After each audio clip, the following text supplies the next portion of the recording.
It is recording, correct? Yes, it is. We'll just do some like little claps. Oh, okay. Okay, I'm gonna do claps.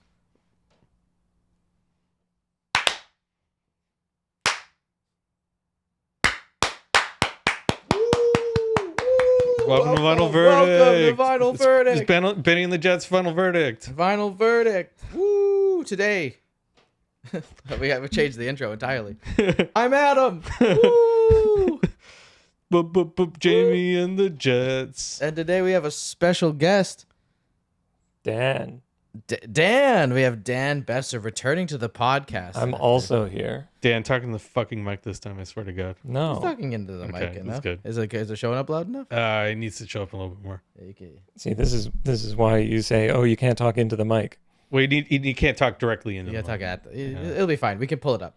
All right. Well, I'm here too. Yeah. And And we're- today we're talking about my pick, Igorr's Spirituality and Distortion. Released in 2020. Released in 2020. A COVID album. Oh. I mean, it wasn't made during COVID, but it was a COVID album for me because that's when I listened to it. Came out in March, I believe. Yeah. Is that what it takes to classify an album as a I COVID think, album? no, I think really a COVID album is something that was made during COVID. Potentially, yeah. So like Charlie XCX's, wow, what's the name of it? Brat? No, it was The other before one. that. It was not, and it wasn't Crash. It was one before that. It was like Sometimes I Feel This Way or something like that. Mm-hmm. That was a COVID album. It was It's like the sourdough of music. Ooh. Yeah. Yeah. It's like a sourdough starter. This is a sourdough starter. Perfect. Yeah. And for all of the delicious bread that would be made afterwards. Igorrr is the name of a French multi-instrumentalist and producer, Gauthier Serret. I don't know how to pronounce French names that well. So That and was good pretty much enough. all of the names on here are French. So sorry, everybody involved. Gauthier Serret has been making absolutely crazy genre blends under this moniker for nearly 20 years. Spirituality and Distortion is his fourth album, which saw an expansion of the Igorrr title from just a one-man operation to a larger musical collective. On this album, the primary contributors are the vocalist duo from the band Oxozoux, Laurel Le Prunec and Laurent Lenoir, and drummer Sylvain Bouvier and bassist Erland Kaspers. I think That's the he's not only French. Spanish, non-French name. Yeah. Yeah. I mean, there's a long list of people who contributed to this album because there's a long list of different instruments and stuff Yeah. like that. But I'm not going to go through everybody. But yeah, this was fun fact. When I was first invited to guest on this podcast, way back Yeah. in season 2. That was season 1, baby. That was season 1? Yeah. Really? Wow. Yeah. I was either going to bring on Dope Smoker by Sleep or this album. And you brought Dope Smoker. I brought Dope Smoker by Sleep, famously Bell's least favorite album. He hates that album. He Like, still pretty much brings it ever. up. It's crazy how much he dislikes it. He probably would have liked this one a little bit more, I like to think. I think he would. Because it's not the same thing for like an hour. Fair. It's a lot of different things for an hour. Yeah, I had never heard of it. I've never heard of Igorrr, but I thought it was pretty interesting. I did think it was an interesting choice to pair accordion and blast beats together. Believe it or not, this isn't even the first time he's done that. No, I don't doubt it. I did sour a little bit on this album in the second half. Really? A little bit, just a little bit. But overall, I thought it was pretty good. I did read some interviews with him about the album, discussing a handful of the tracks. Mm-hmm. And he is French. So Dan is chuckling, but he knows what I mean. You can kind of tell there's some European in there. He is very much up his own ass, which is very good. Warranted, maybe. I wrote down a couple of quotes. We will discuss them on a couple of the tracks, but he is an eccentric musician, and this is a very schizophrenic album, but it flows, Yeah. but it is strange, and none of the lyrics are in any particular language. Well, as they're far in as- a language made up by the two vocalists Hey, Yep. there is for their band, and there is an English language. Hey, Yes, one Yeah. of the songs also says "Hey," yeah, on the song with Corpse Grinder. Yeah, there is English lyrics. Yeah, that's my favorite part of very noise. very noise. lyrics. Hey. Absolutely phenomenal. Yeah, Dan, what did you think of the album? I liked it quite a hell of a lot. I'll put it that way. Interesting. I thought it would be a Dan album actually. When I Yeah, it listened to kind of tracks for my taste a lot.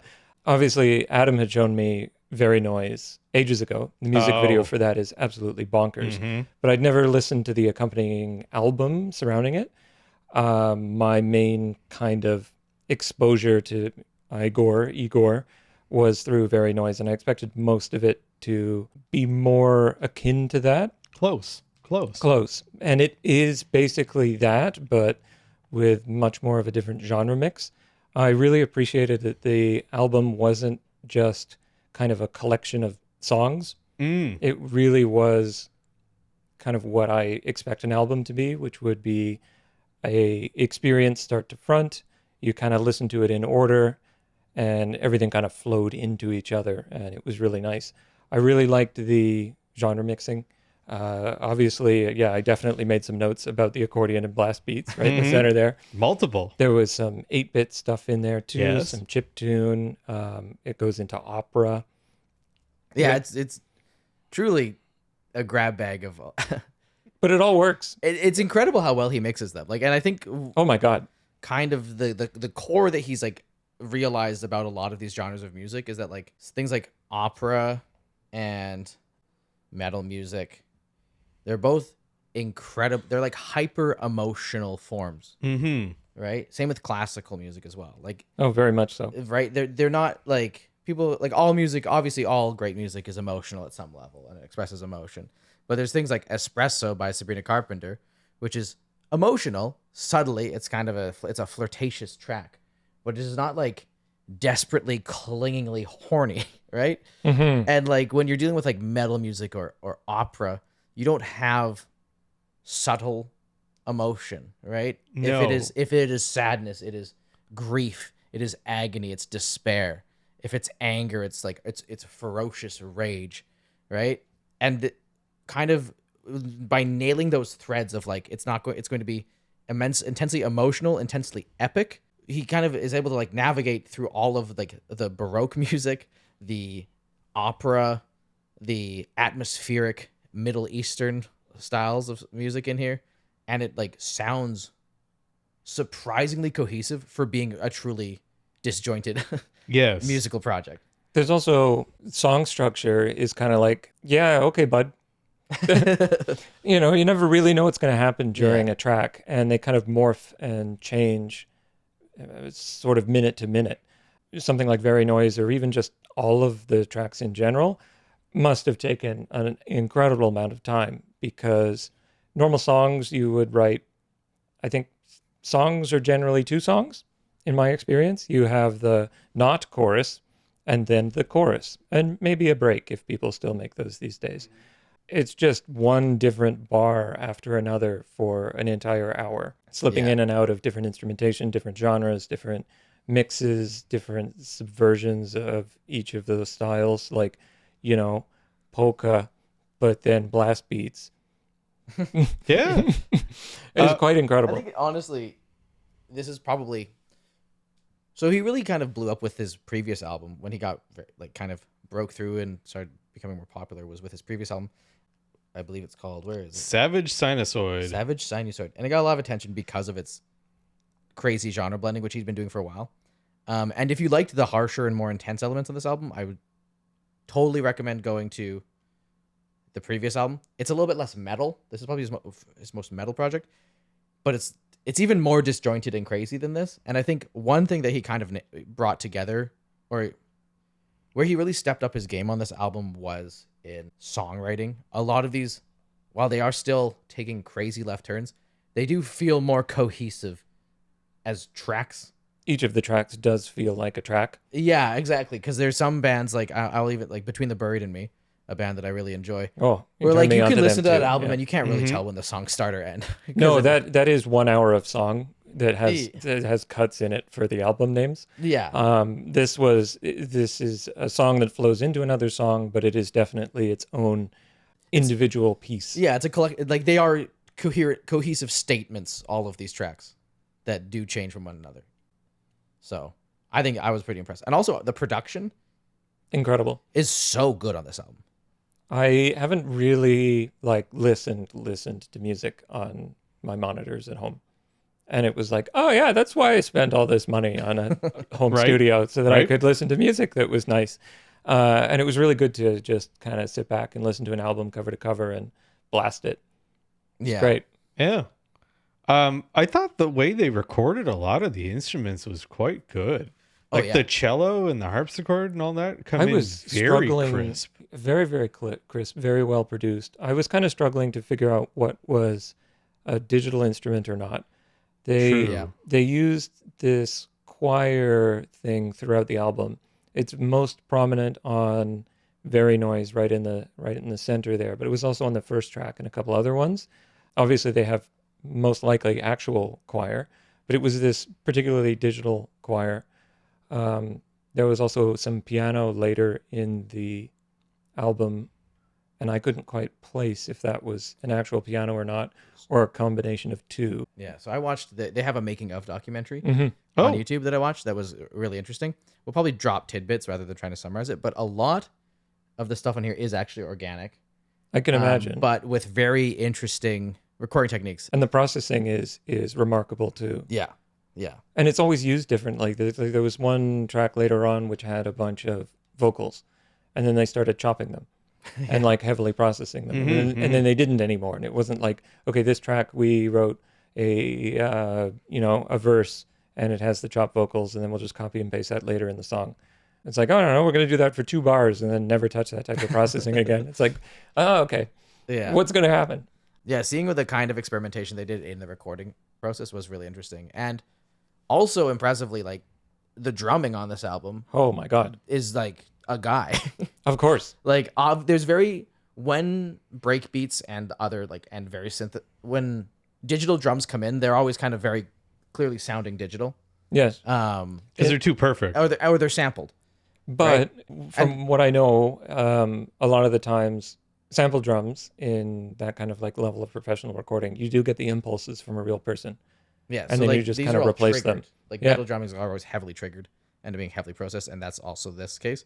But like when they have like crazy fast double kicks, that's just the guy. I never used to think that that was possible until I like saw it happen. I agree. I feel like that's such like an early internet thing too. Of the like, there's no way he played that. There's no way he played that. But now At this tempo. now like the techniques of getting like really fast drumming are so like easy to find. So Right. fast, so Like- accurate. You used to have like when people used to talk about double kicks, there was like the fastest drummers in the world. Like obviously, usually tend to be relatively underground because no one was really getting famous off of playing the double kicks the fastest. Mm-hmm. But like things like no one was talking about like heel toe or double timing their bass drum, where like what you do is you like wiggle your heel because that allows you to like load your tendons. And you can Oh, like double the speed you can hit with one foot. And it's like really tricky to do and to nail down and get perfect. But that's how like some of those extreme metal drummers figured it out. But now it's really easy to find tutorials on how to do that. And there's equipment that helps as well. Yeah, there's also like you can get like kick pedals that are split down the middle. Yep.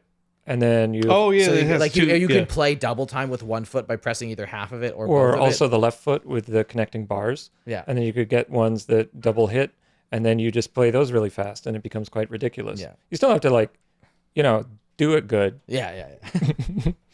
But it's really impressive. Yeah. So I guess I don't know. Also, another tidbit about Igorrr in terms of his weird production styles. There's this video. He has a song called Chicken Sonata Oh, where he that's put like a bunch of like chicken seed on a toy piano, unbelievable. and he just recorded the chicken playing the piano as it was like eating food off of it. Oh, funny. And he composed a whole song around what the chicken played. And it's like, for me, it's like, if I was a music teacher, I'd be showing that to my students to be like, it literally, It's this easy. it's all about context. Mhm. Like almost Absolutely. anything can sound good as long as you've built, when you know how to make music, you can find context to use these weird experiments. I like that it does the metal trope of just the song titles are just random words strung together. Yes. You find that a lot in instrumentals. Yes. Yeah. I mean, like what else? There's nothing, it's not about anything really. The departure from sadness and my estranged relationship with my ex-cousin. Now that's just a Fall Out Boy track because like all the Fall Out Boy tracks are like a sentence long. Mm-hmm. You might think he loves you for your. I can't remember. That's a Death Grips song. You might think he loves you for that, but I know why he really loves you. It's for your leopard skin pillbox hat. Oh, you might think he loves you for your money, but I know why he really loves you. It's for your leopard pillbox hat. And it's like, What? yeah, it's sure. The song's not about that. But do you know what we should do? I think Give it one last listen. give it one last listen.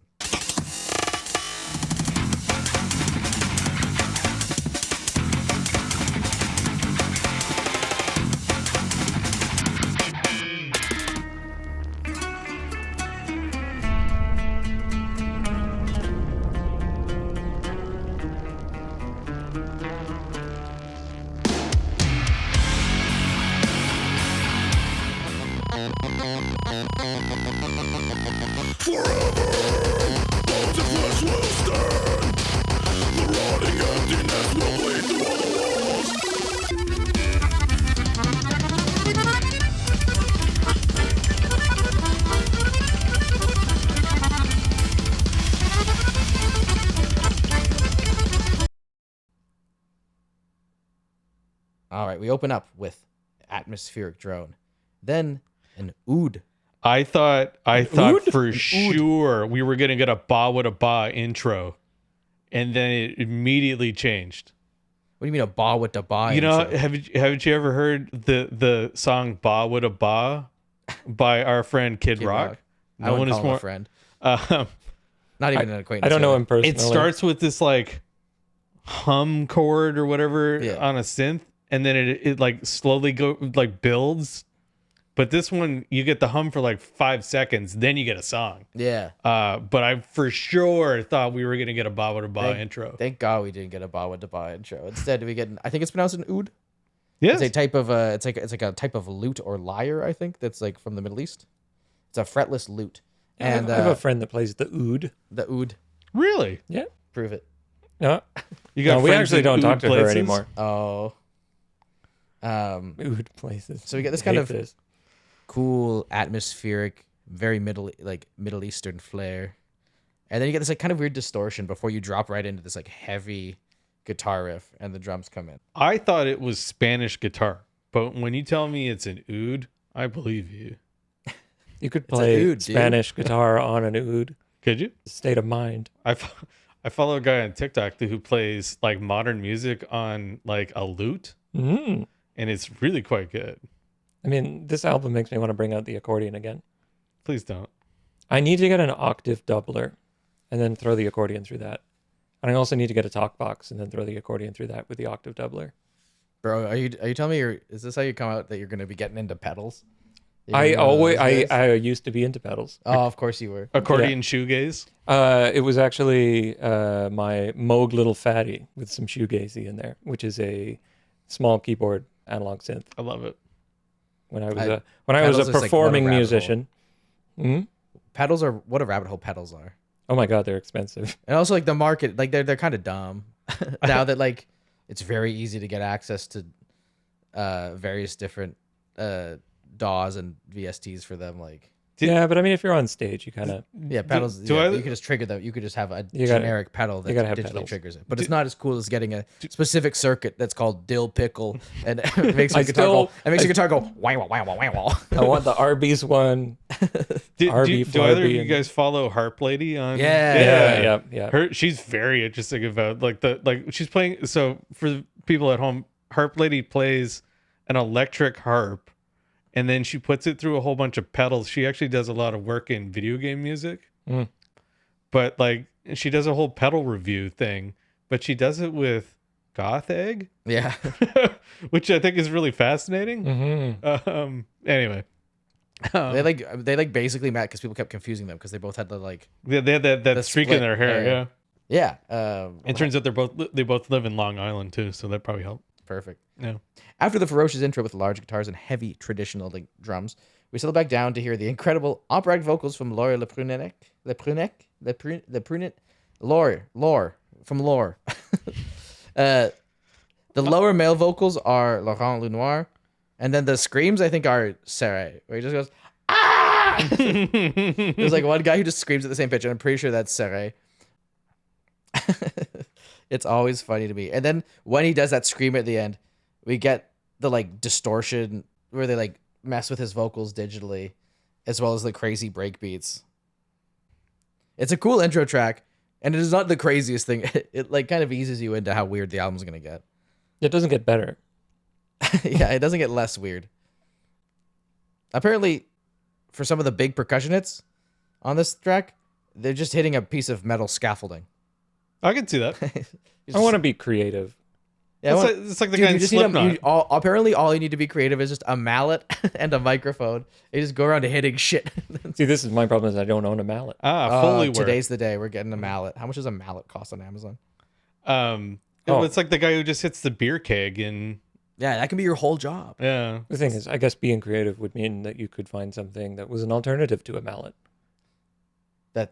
He's Like- crazy. He's a madman. Like we Hit it could with get madman. reduction with it. We could hit a mallet with a piece of scaffolding. What? Whoa. What? Okay, what if you hit it with an oud? Oh, there you go. There you go. Let me go right into Nervous Waltz. Yeah. Which is very much under the Igorrr playbook of Baroque core or something. Avant-garde Yeah. metal. How many time signatures? It's cool the to Pink hear. Floyd method. It's cool to hear like metal and break beats It's so in nice. 3/4. It's so nice. Yes. Like not you don't often have break beats in odd time signatures unless you're going into like really weird like break core stuff where they're just kind of like Unless you are like deep in break beats. yeah, if you like listen to like Venetian Blinds, you'll find some weird stuff. But I think it's really cool how you kind of build up to it where you're like, okay, what the hell? And then it gets these like heavy guitars and then there's break beats added in on top of it. And then something else happens. And then something else. The whole album mostly. And then the blast beat section in the middle. So great. Crazy. Oh, Like you have these crazy high like screeching strings, these haunting operatic vocals. It goes so hard. the part where they introduce the guitar after the cello and harpsichord part is really well handled. it just Like it's bizarre, but it's really well handled. it feels so strange Is that hearing like a- you say that with a straight face, and it's not just you making something up to make fun of music. Like this is an actual song Yeah. that has break beats, a harpsichord play part, and a bunch of other stuff. yeah. It's a good joke. It's a good pun. Thank Well you. handled. Yeah. It's a good one. Sure. What do you mean? What do you mean? It's sure. You're cut from the podcast. But God, this song goes so hard. It does. It's almost unnecessarily hard. Oh man, the last at like 240 where the guitar's like dun dun dun dun dun dun dun dun dun dun dun. I'm like, and then it goes to like the chip tune drums, and like Oh my God. the bass is like beat. I wasn't aware that I could hold the stank phase for like an hour. Yeah, Here you are. Here I am. Yeah. the Just kept bass getting playing is insane. more contorted. Yeah. Yeah, The musicianship on display is like top notch. Indeed. the boom in this track comes from the bed of a trailer, of a towing trailer. All right. At this point, you could tell me anything, and I'd be like, sure, that's accurate. Very noise. You get a drum and bass intro. Yeah, it just goes. It's straight up just breakcore, like, and then a very bizarre guitar rhythm. I think this song actually is in 4/4, but it's just the weirdest guitar riff. Most likely. It's like 4/4, and then like every so often they throw in like an extra beat to like keep you on your toes. Yeah, you get Matrix drums and then a guitar part. Dun, dun, dun, dun, dun, dun, dun, dun, dun. It's like It's so such good. a stupid riff. Hey. Dum, dum, dum, dum, Yeah. dum, dum, dum, dum, dum, dum. It is the What's it is the the- shortest track on the album. What is that band? The Go on. It's got some Primus. Primus. Energy. Thank you. Yeah, Yeah. Primus. Hi kids, you like Primus? They wanted to be Primus. No, Oh. Primus sucks.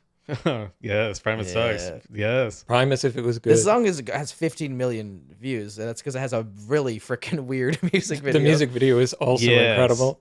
Yeah, it's so good. There's a weird fleshy being like dancing in a boxing ring.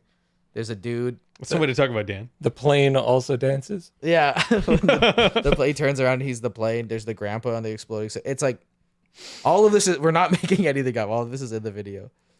Unbelievable. Yeah, this song goes really hard though. Unnecessarily hard. It's And really, it's short. Yeah, it's just like balls to the wall for a minute and 50 seconds, and then they're like, okay, that's all. And then we're into Hollow Tree. Yes, or another 6/4 track, 6/8. I don't know, I didn't check. but so another kind of waltz type track. This is played on a vintage miniature harpsichord Of from course, like the of course it is. 1800s, Of course it is. and yeah, they recorded all the reverb for this 2 rooms away. Wow. Yeah, they just like put a mic 2 rooms for like all of the apparently almost there's like almost no digital reverb on this album, at least for any of the organic instruments.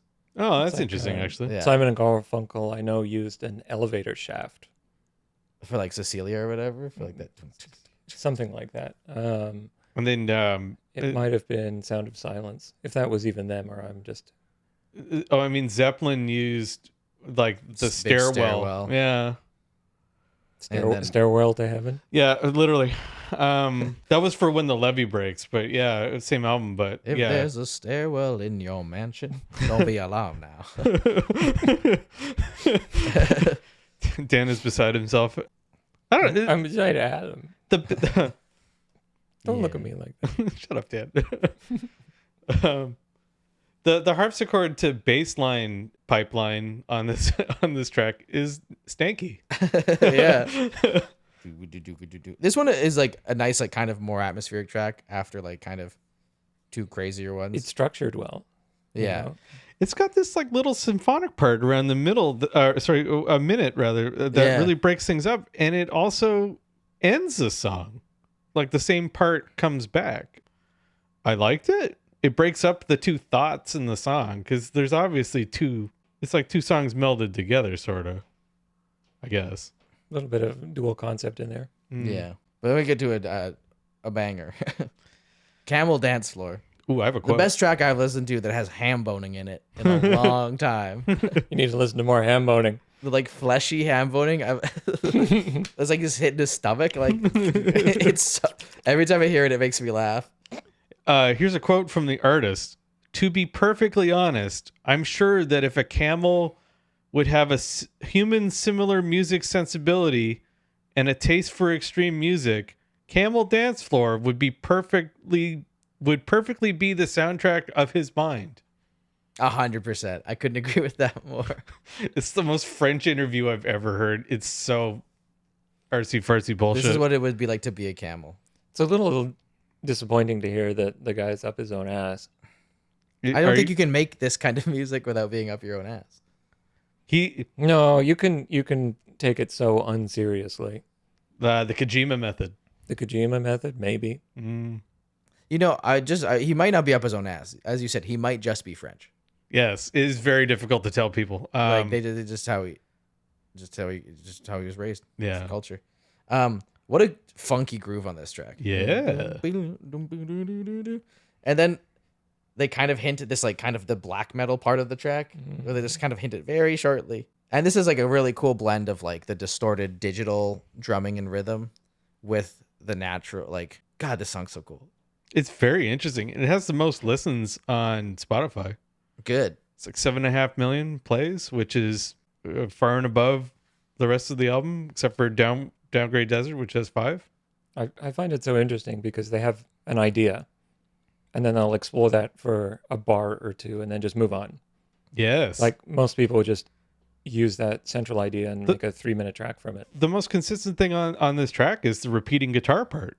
Yeah. There's like the A version of the riff and then the B version of the riff. Mm-hmm. And then And you just then- do stuff around it. Yeah. It's a cool way of making music. And then there's the third section where it just turns into a black metal track for like a quick section. This song goes really hard, and then the way they glitch out the guitars at the end are very cool. Yes. I will say that is very interesting, yes. And then we get into Parpang, Featuring George Fisher Corpse Grinder Fisher. from our friends Cannibal Corpse, and he is on brand. He Yeah. will not do a song that doesn't have the word death or corpse in it. It's in his contract. This is the only song other than Very Noise to have English words in it. They're gruesome English words, but it has them. God, his voice is so crazy. Yeah. He's still killing it at his age. Like, Yeah, he's got to be in his 50s. Yeah, like Um, incredible track. This song appears to be a riff on the movie The House That Jack Built. In terms of like the lyrics? Yeah, The House That Jack Built is literally a movie about a serial killer who builds a house out of corpses. Parpang is like is a French word for like a certain type of concrete block. A perpend stone. A perpend stone. This is like probably the most straightforward metal track on the album. Yes. Until the end. Yes. And also when he goes, and then like beep, beep, beep, beep. Yeah, it's got like it's the chiptune stuff They that Jan chop was and talking screw about. his vocals in the middle. And then when it goes straight up to chiptune, I don't know how it works. I never thought that like brutal death vocals over top of like Oh, they cut through. the chiptune is You got those pure tones, and it just cuts through everything. it just It's goes so good. hard. Yeah, they bugger up his chop and screw his lyrics. It's bizarre, but I liked it. Yeah, it can be. I maybe compared to a lot of the other tracks in this one, this is kind of a little. It's too straight ahead metal for Even me, with the chiptune. except for the chiptune. Like it's just outside that, it's just not really the I most. don't know if it's too straight ahead. It is very methodical. Yeah, I mean, I think that for me, I just find I was like, it doesn't do that much new in the genre it's working no, with. it's not breaking new ground here. Yeah. Except for the 8-bit thing, and then we go back to the normal song. It just kind of could be like song from like any. It could be like from any Cannibal Corpse a million album. different Yeah. metal bands. So like, but what could never be from a million different metal bands is Musette Maximum. Dan's favorite track on the album. Dan, tell us why you like double bass or blast beats and accordion. They make me feel good in the naughty It goes parts. so hard though. It goes so hard. So hard. And the bass of this track goes crazy too. Yes. I think everything is improved with some blast beats. It's just such a bizarre song because it's like playing like traditional French music Yeah. on the accordion. Musette, Yeah. but it's Musette Maximum. Oh yeah. It is probably the closest thing to a novelty track. Like it's kind of. You would call that a novelty track? It's goofy. It's like No, I don't know. This is like you'd send somebody this in a jib jab email. Yeah, maybe you're right. Maybe it's a little bit goofy. It's heinously goofy, which I think is what's delightful. It's Dan is dancing in front of me wearing a Frankenstein mask, And, but and a one-piece like leotard playing you this on the accordion. yes. Cannibal Corpse in the background. Yeah, like Gojira like to think they're a French metal band, but they don't do this. This is real French metal. This is what was meant by that. Yeah, This is it's something. It's like the next shortest track on the album. being chased by a nightmare mime, You're being chased by Tintin. evil Tintin. I didn't hate it. I just think it's bizarre. But the nice thing about this album is that it's uncompressed. You would think that a lot of metal albums try and be loud, and Sausage. yeah, and then a lot of it tries to be. Thank you, Dad. That threw me off. Sausage. Sausage. Like they just try and focus on the loudness, and then like the tone of the music gets lost because everything is just so damn loud. Yeah, But this one, you can make out everything. The incredible. mixing and the blast beats plus the accordion. Like how the hell no one trains you to mix an accordion with blast beats. yeah. There's not rules around that. They're all so crisp. It's really well made. No one told me what laws there are. What microphones do you use? I want to know. I want to know. Yeah, and then we go into I think the longest track on the album, It is, It's like yeah. seven and a half Himalaya minutes. Massive Ritual. Now, the riff is very heavy. This is the double kicks are crazy. Yeah. And then it's got this little acoustic part around 3 minutes. We love baby acoustic. I thought it was a little long. It probably didn't need to go loop back around. Yeah, I would agree. I think it's a cool track. It just lingers a little too long. Yeah. If it was 5 minutes, I think it would have been a little bit more. Yeah, or if it just went more places.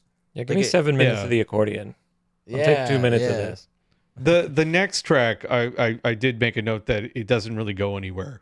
This one doesn't go anywhere, but it's not unenjoyable.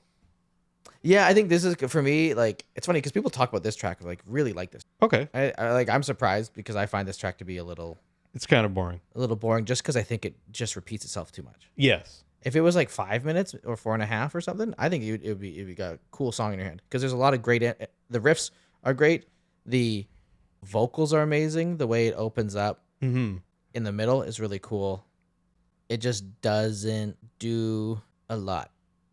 No. Apparently, they recorded polenta on parchment paper in this song. All right. Dan, any thoughts? I believe it. Yeah, you got any particularly mind-melting thoughts on Himalaya Massive Ritual? I mean, hopefully they cooked the polenta afterwards. I have. We hate food waste. We hate food waste. I have no idea. They just get strange near the end.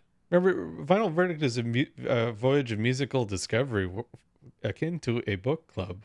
And not every chapter in a book is worth talking about, which is why we're going to talk about Lost in Introspection next.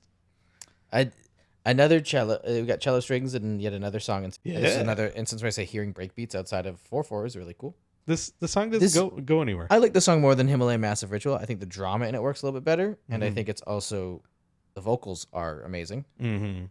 Apparently, Igorrr had composed this track about 15 years prior to recording this, Mm. but he wasn't able to figure out how to make it work until this. It builds. Did he figure it out? I mean, I hope so because he released it. No, I mean, do you guys think that No. he figured it out? Oh, I mean, it kind of builds, but it doesn't go anywhere. I also wrote songs 15 years ago, but I don't know if they were good enough to be released. He's also clearly on a different level of music making than me. Different I think he's spectrum. on a different level than most people, Yeah, being French. it's cool. I feel like we have also at this point on the record, I've kind of heard this Yes. pedal point type deal. Is pedal point the term? The type deal of alternating the 6/4 is do do do do do do do do, and it doesn't really change from this kind of bouncy. You can only do so much with a time signature. It kind of dictates a lot of what you're capable of. True. It just feels like I'm hearing a pattern, and for an album that's so creative to not have it to hear it repeat is Yeah. underwhelming. One of the things I remarked about the second half of this album, or any track after Musa Maximum, was that the riff is cool, or whatever they're doing is cool, but I've heard it already. I've heard it already on this album. So maybe the track has a piano or a harpsichord intro. I've already heard that. I've already heard a similar sounding riff. I've already heard blast beats in the same spot in the track. I've already heard... once the novelty's gone, the songwriting is really getting tested. Right. The next track, Overweight Posy, which is a type of flower. I forgot that was what it was called, but I wasn't a huge fan of the vocal intro, but I did like that it started going around 2 minutes. I think the build on this track's awesome. Yeah. I think the song's really cool. Again, this one's really featuring the vocal performance. The vocal performance really carries this track. Mm-hmm. And yeah, again, this is concept of being an atmospheric metal that kind of plays very dun, dun, dun, dun. It's almost plodding, and there's not enough rhythmic intrigue at times. No. But I like the brutality of this track. I just think that it needed a little bit more oomph. But one thing that's interesting, to get extra distortion on the guitars, they recorded the guitar through a speaker that was burning. Actively on fire? Yeah, actively on fire. And then Sorry. yeah. Dan is beside himself, but I tried more interesting things in the studio, I guess, Dan. I guess so. I should probably buy a fire extinguisher. No, that would be reductive. It's already been done now. How would you make a callback? I'm going to make one that's freezing. There you go. Yeah. There you go. Now I'm subverting expectations. Dinosaurs. You recorded the sound of gas evaporating. That would probably be pretty neat. Boiling water? No, I'm talking about gasoline. Mm. Yeah. Yeah. They already did that in Hot for Teacher, but I need a talk box. I think everything would be better with a talk Dude, box. yeah, the like you ever Frampton take method. you take the speaker of your phone and go wow, wow. Like a 2-stroke engine talk box. You know, I have a synthesizer that can take an audio input. So you take a 2-stroke, you put it through the synthesizer, and then you record that through a talk box, and then octave Genius. double it because that's all Genius. I Like, care you about. gotta do this before somebody else does. He's I got gonna cancel the listen to it. podcast. He's gonna listen to this and do it. Don't post it. Yeah, Paranoid Bulldozer Italiano. I like this one more. This song's fire. Yeah. This is so great. One of my favorite moments in the entire album here is the build in the middle. Where is it? After the after the very Baroque section, the way her the vocals in, and then she switches to harsh right at the top of her my voice. God. And then it drops Right. with the break beats, the string section going crazy.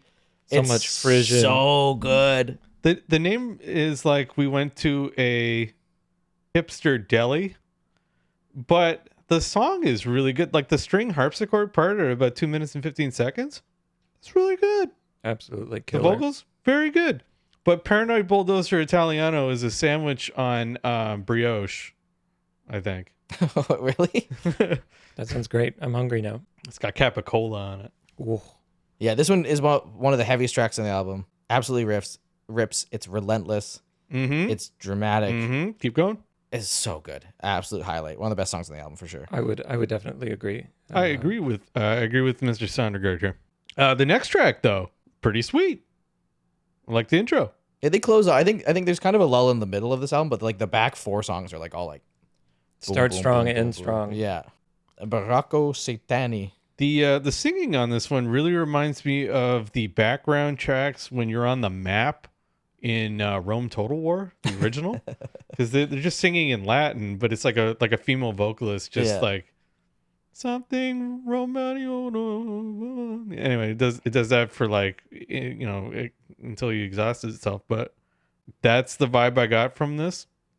Thought it was pretty all right. Yeah, beautiful string section to open it up. Mm-hmm. I'm a bit of a slut for strings. Yeah. Anytime. Just a bit of a slowdown. Yeah. Yeah.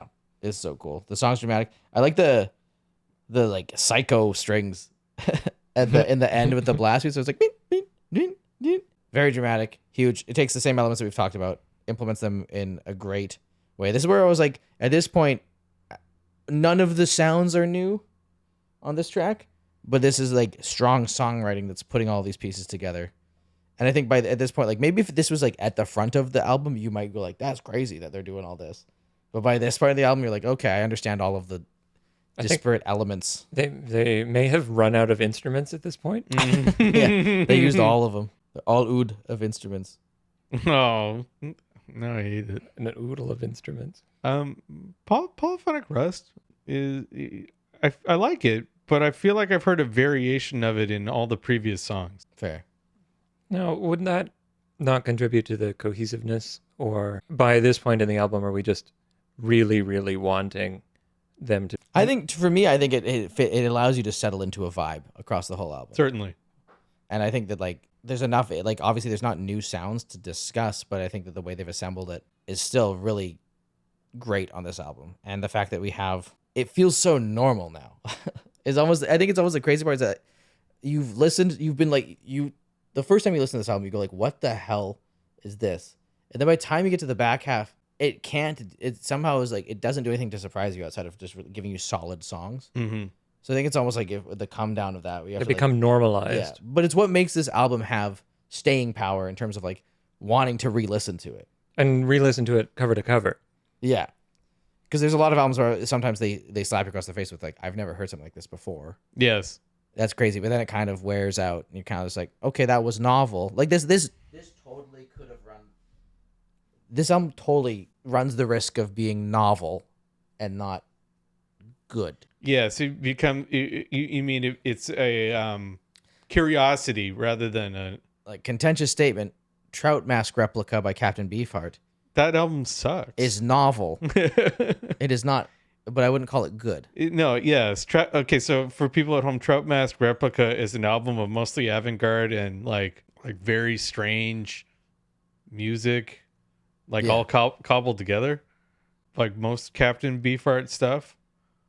It is not good. It's so worth listening to once. It is Yes. outrageous. There is really nothing like it. It's very, very influential. Yes. But it's not an album that I'm like gonna recommend. I'm not as going to good. buy Trout Mask Replica. Unless it's cheap. I'd buy it for It's- like I'd buy it it's- for like $10. It's never cheap. It's a double album, so it's automatically more expensive. So It's a funny album cover. it is a funny album Yeah. cover. And also the story behind them recording it is hilarious.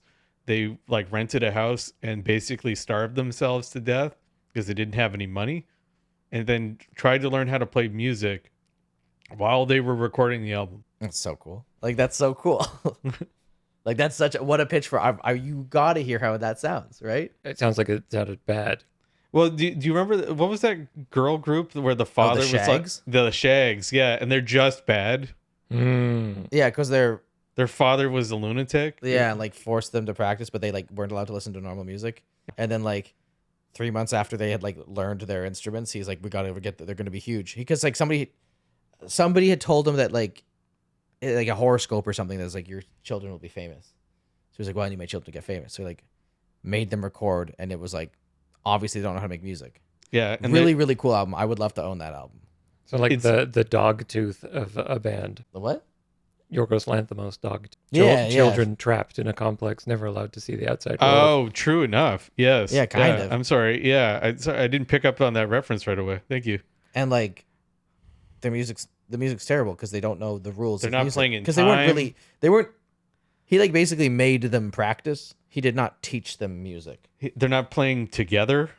What an interesting. Well, they're making music. They are they like from like a cultural or like sociological perspective. They are making music together. Yes.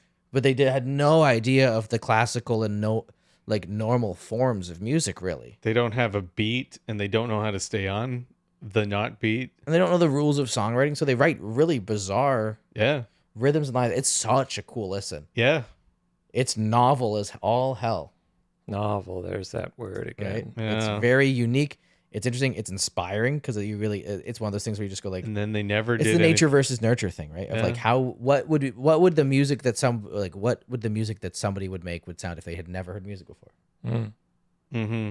And like, obviously these people had heard music before. They like went to church and stuff, but like They'd never heard popular music they're before. they're very sheltered in general, and Yeah. so it's really cool. Unlike this guy who's heard a lot of music. Yeah, Igorrr and has heard he's a lot trying of to music. use all of it. Yeah. And then we get into the final track, Kung Fu Chevre. Which is one of my favorites on the album as well. It's a great closer. I It- wrote, It oh no, encapsulates like everything about the band, sure. about this album. Of like, you got weird digital effects, you got dramatic opera vocals, you Sheep. got metal, and then just like a random, super freaking funky section. Then there's a sheep. yeah, yeah. Bah. Right in the middle. Dan, you look like you have thoughts on that. I mean, any songs that include barn animals for no apparent reason, Sure. certainly great. I think it does encapsulate the album very well. It's a nice little bow on the end of it. Mm, I found myself kind of getting a bit of catharsis. Like I didn't want another track after. Yeah. I was probably good by this point. The novelty was like, I need a espresso, a croissant, and an unfiltered cigarette, just to be alone for a little while. yeah, it's a lot. The album takes you on a walk. You Yeah. gotta- And it's not a super long album. It is 55 minutes, Mm. but not. It didn't feel like 55 minutes. No. No, because it breaks it up enough that Yeah. some of the tracks seem like two different tracks. Absolutely. Mm. Yeah. I mean, the time just disappeared. Yeah. Kung Fu Chef is so good. I love this one. Adam, why don't you tell us about the packaging and the record Yeah, let me go get it itself for you. and all the fun accoutrements? That's a French word. Ooh. Jamie, a man of culture. I take a very laissez-faire. I'm just using all the French I know. Yeah, it's your raisin detries. Okay. Spirituality Oh, that's Distortion. a It is very a nice- double gatefold across 2 records. And on the front, you have the cover of the album. Looks the same that it is on streaming. It's like a vaguely Middle Eastern. It reminds me like biblical looking Uh-huh. cover. It's like And almost like an there is a etching. weird distorted figure on the front. The artwork is by Fortifem, Oh. but the O in the Fortifem has the line through it, which makes a different sound that I'm not aware of. Oh. Thank you. I don't know either. And the cool thing about this is that each side of the album has a cutout on its front cover. Oh, because the fascinating. inner sleeves that go on the records It's part of the have artwork. alternative art. Oh, They have word. artwork, and they're done in like a style that's very much like. I just watched what's his name, Rick something. He does really good tour documentaries, like travel documentaries. Mm. He has them on YouTube. He was on PBS, but he did a trip to Iran, and this reminds me of that kind of art style that we found inside of some of the mosques and other temples. Oh, I Very understand. geometric. Yeah. And on the one side, you get the weird eye. On the other side, you get a camel with a disco ball mounted to its back. So good. I'll talk about and then I want to talk about the second part of the sleeve. On the back of the album, it's hard. There's so much of this is a great package. I just want to say. Yeah, I will not disagree. It's On the got inner, beautiful you work. have like what looks like a tablet of Egyptian hieroglyphics, but you have stuff like Bach wearing a Cannibal Corpse hoodie, or the old man riding the bicycle from the music video for Very Noise. You have a cool S as a hieroglyph here, as well as a very sad Parpang. You got, and then also all the credits on the inside behind this tablet. Then on the back, you have like the ribs. It's like almost a mirror image of what's on the front, but it said like these bones digging out of the earth, like of some sort of like the ribs of a leviathan that once giant beast. existed. Yeah. And he's on top of the beak of what may or may not be a chicken's head. And if we go for the second disc, you have the chicken with its eye on fire standing by a burning guitar amp. And on the very back, you have the list of tracks as well. And the records themselves are on a smoky or like a white and black. Oh, it's like a marbled. splatter / marbled Yeah. look on 180 gram vinyl. It's very nice. It's nicely packaged. It's a nice package, and the record sounds great as well, which is I'm really thankful for because Metal Blade does not have the best track record in terms of making good sounding vinyl, but I think that this guy being so production focused probably made a big effort to make sure that You would it not sounded allow that to as happen. good as it as good as it could be. How much I buy? I don't remember. I bought this on Bandcamp Okay. from the artist. It was probably around $50 some. That's about right for a gatefold these days. Also, this one is a relatively special package, which makes it more money. Yeah, and it has a fancy color. I don't know if you can get this this color anymore, but it's pretty good. Also, they have the bulldozer. So all of the tracks on here are represented in the hieroglyphs in them. So you have Camel Dance Floor, you have the bulldozer Italiano, and it's like a bulldozer with a pizza in it. On Amazon, that record is $196 right now. That's crazy. Amazon is ripping you off. Do not buy it. It's from a third-party seller. Buy it for me for 170 Canadian. It's a better value. No, it's a great record. And I love the package. It's super fun. I actually, now that I had looked up more about this record, I realized there's so many more tiny details on this that I didn't ever really notice. Like I didn't notice the burning guitar amp and stuff like that. So it's really cool. All these little hidden Easter eggs. It's really cool. Yeah. It's very neat. So, Yeah. Dan, Mm-hmm. what is your vinyl verdict? Yeah, it's pretty good. Yeah, it's okay. Succinct. Absolutely phenomenal record. Igorrr is a music tour de force, if that's the correct word. Make it amount- more French. Tour Yeah. de France, les Français. Musical Tour de France. The amount of musicianship on display is like disturbing. It makes me uncomfortable. I can't tell if it makes me want to be creative or if it makes me want to become an accountant, or not listen to other things. It certainly puts other bands and tracks and styles of music into a different place. I think listening to the individual tracks and hearing, oh, I've had this idea for a part. And I think for a lot of bands, they would turn that into a full song. And for other bands or groups or individuals, they would turn that into an entire album of just this one little tiny nugget that they've kind of come up with as a concept. But here we get it for a bar or two, and then we move on. I think it's pretty special. It's not like a lot of other things. I think if you're used to standard song structure, you might find this a little disconcerting.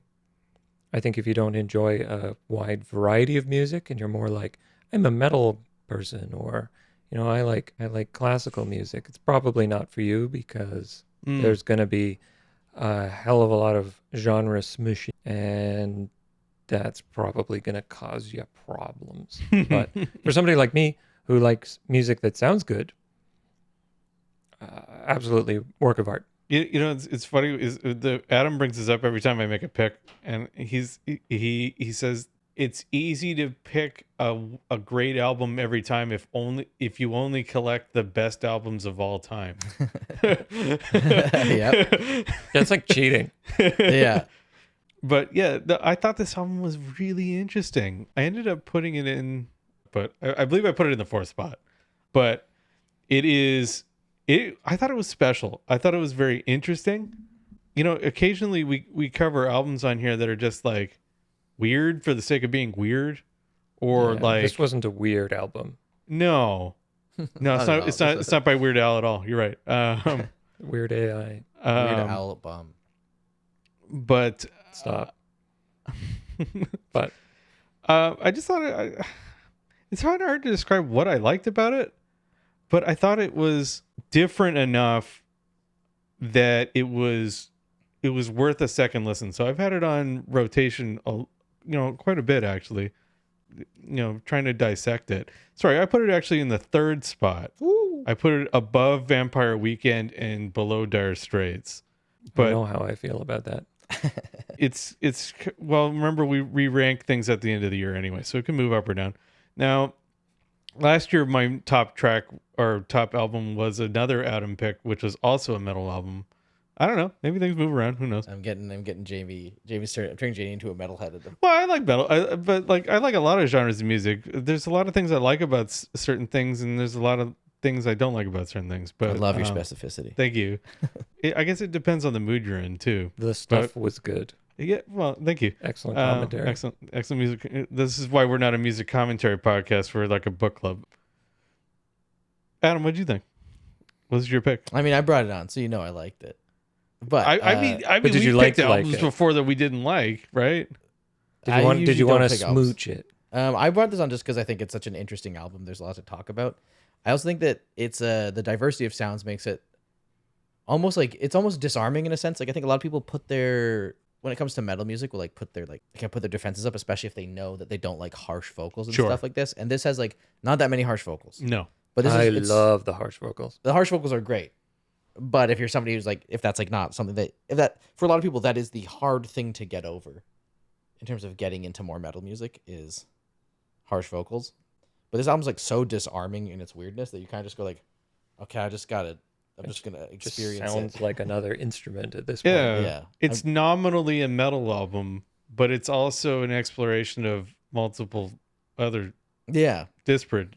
I always love the genre fuckery, and this album does such a great job of mixing and intermingling in a way that sounds so much more cohesive than it has any right to be. Mm-hmm. This has been such a fun album. I wrote an article about this. One of the reasons I got a job, my job was because of an article I wrote about this album, a review I wrote. So it's kind of near and dear to my heart.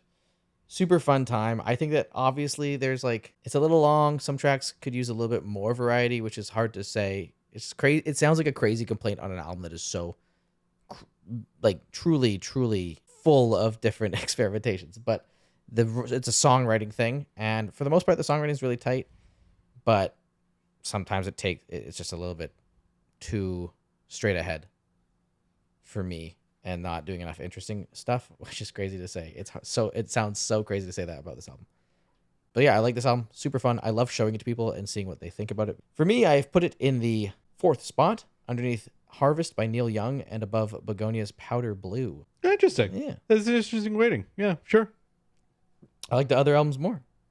I will I will say I had difficulty putting on the list, and I think it'll move around. Who knows?